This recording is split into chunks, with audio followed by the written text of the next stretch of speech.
kuchi bilan urishmagan, shuni bilib olgan. Lekin bunisi odam emas, ko'proq maxluqqa o'xshaydi. Agar maxluqqa duch kelib qolsang, nima qilasan? Albatta politsiya chaqirasan-de. Qolaversa, bu haqida obunachilar ham bilmaydi. Shundoq ekan, bu sirligicha qolaversin. Yer yutsin, bu nima? Nima bo'ldi? Menga Xvan bizdan foydalanib ketibdi. To'nga! Qachon videoga olish ulgurdi?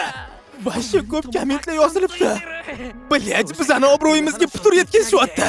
Endi nima qilamiz? Shunda bo'lishini bilgandim. Tinchgina sirligicha qolaversin dedim senlarga. Hamma endi pashadan fil yasaveradi. Revansh olishimizni xohlab qolishmasa deb qo'rqib turibman boru. Endi nima qildik? Nahotki Xobin o'sha maxluq bilan urushiga to'g'ri kelsa? Ana, kommentdagi odamlar allaqachon qasos olish haqida yoza boshladi.